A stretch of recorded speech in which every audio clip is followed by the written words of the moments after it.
Hi, this is Soumya, dietitian from Apollo Hospital, Secunderabad. Today we will see about the thyroid gland and thyroid functions and its activities, and how food as it can help in reducing or how it would impact the role of thyroid activity. So thyroid gland, as we all are aware, the thyroid hormone controls our body temperature, maintains our weight, heart rate, pulse beat, as well as normal growth and development of the child. This is the reason why it is very important, especially during pregnancy, to ensure that our thyroid activity is well under control and it is checked regularly so that the child growth and development is not hindered. And thyroid as such, if you see, it does not if it's functioning normally, it does not cause any harm to our body. Thyroid gland releases thyroxine hormone T3, T4 and TSH. These T3, T4 and TSH help us in maintaining the metabolic activities of the body and also determines the basic metabolic rate of the body. So when there is the thyroid hormone secretion, that is the thyroid stimulating hormone secretion from the body, it ensures that the T4 and T3 are released according to the requirement of the body. If there is very low TSH, that means the thyroid enough of T4 is not released, and thereby leading to hypothyroidism. And if there is if the TSH is too high, that means the activity is too high, there is no enough production of T4, could lead to hyperactivity of the thyroid gland or hyperthyroidism. So when the foods, if you come to, we must have read in many of the articles or everywhere, we will very commonly listen that foods cause an impact, and many people stop eating foods like cruciferous vegetables, saying that these can cause damage or cause the inactivity of the thyroid gland. But if you see, the thyroid gland activity has nothing much to do with the foods what we eat, but if the hormone production is not under control, or there is lot of if there is high TSH levels or T4 levels in the body, this is the time where we need to check the food what we are eating. So at this particular time, we need to avoid eating raw cruciferous vegetables like cabbage, cauliflower, Brussels sprouts, kale, all these kind of vegetables to be avoided.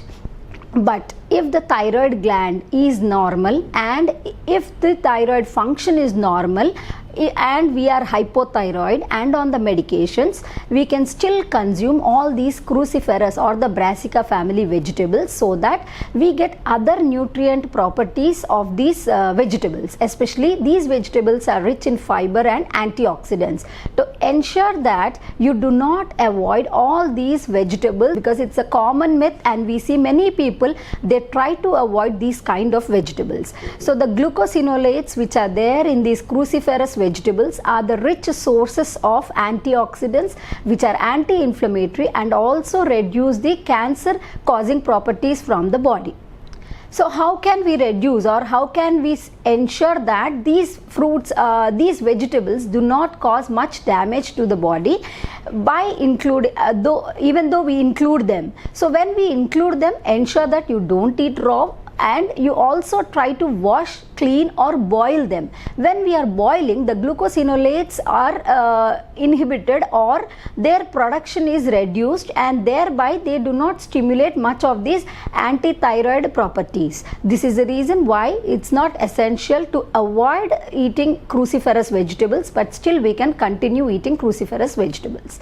The other food which is a commonly avoided during thyroid functions is soy products, soy and soy products. The soy and soy products contains isoflavones which can sometimes cause an impact on the production of thyroid hormones. So when there is imbalance in the thyroid hormone production, at that particular time the frequency or the quantity of these soy products can be reduced. The evidence says that it is not essential to completely avoid any of these foods which are having many other nutritional benefits other than causing damage to the thyroid gland.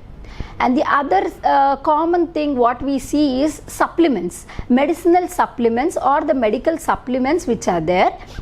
it is very important that when we take these supplements, so that they are properly utilized in the body.